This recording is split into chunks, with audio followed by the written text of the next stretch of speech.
କ୍ଳାନ୍ତ ଅପରାହ୍ନ।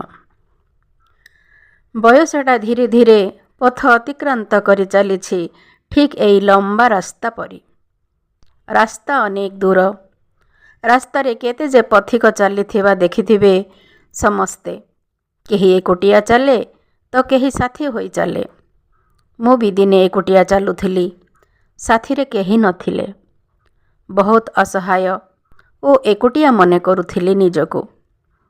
ହଠାତ୍ ଦିନେ ଦେଖା ହେଲା ତୁମ ସାଥିରେ।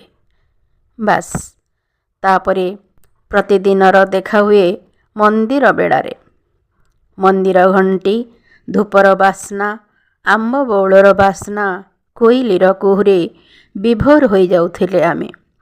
ମିଠା ମିଠା ସୁନେଲି ସ୍ୱପ୍ନର କଳ୍ପନାର ଜାଲ ବୁଣୁଥିଲେ। ଦୁହେଁ ସାଥିରେ ଚାଲିବାରେ ଆନନ୍ଦିତ ଥିଲେ ଆମେ। ତେଣୁ ରାସ୍ତା କଠିନ ନଥିଲା କି କେହି ଏକୁଟିଆ ନଥିଲେ। ବହୁ ରାସ୍ତା ଅତିକ୍ରମ ପରେ ଆଗରେ ଗୋଟିଏ ଛକ ପଡ଼ିଲା। କିଏ କୁଆଡ଼େ ଯିବା ଠିକ୍ କରିବାର ଥିଲା। ତୁମେ ସେଠି ମୋ ହାତ ଛାଡ଼ି ଦେଇ ଅଲଗା ରାସ୍ତା ବାଛି ନେଲ। କିନ୍ତୁ ସେ କାହିଁକିର ଉତ୍ତର ମୁଁ ଖୋଜି ପାଇଲି ନାହିଁ। ପୁଣି ଥରେ ମୁଁ ଏକୁଟିଆ ହୋଇଗଲି। ୟା ଭିତରେ ବହୁ ଅପରାହ୍ନ ବିତି ଯାଇଛି।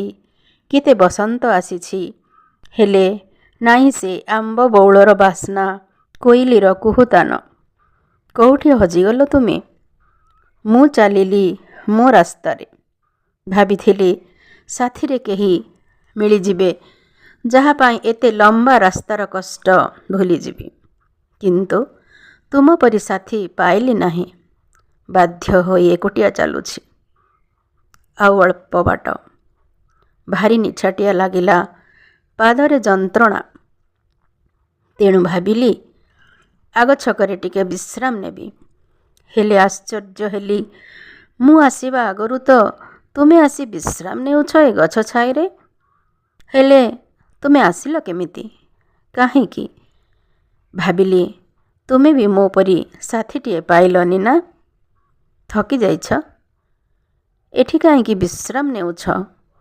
କ'ଣ ତୁମେ ବି ଅସହାୟ ଆଉ ଏକୁଟିଆ? ତୁମେ ବି କ୍ଳାନ୍ତ? ଏମିତି ବହୁତ ପ୍ରଶ୍ନ ଗୁଡ଼େଇ ତୁଡ଼େଇ ହେଉଥିଲା ମନ ଭିତରେ। ହଁ, ସେ ହସ ଖୁସି, ସେ ଭାବ ଦିଆନିଆ, ସେ ମଜା ଗପ ତମର କ'ଣ ମନେ ଅଛି? ତମର କ'ଣ ମନେ ଥିବ ସେ ମଜା ଗପ?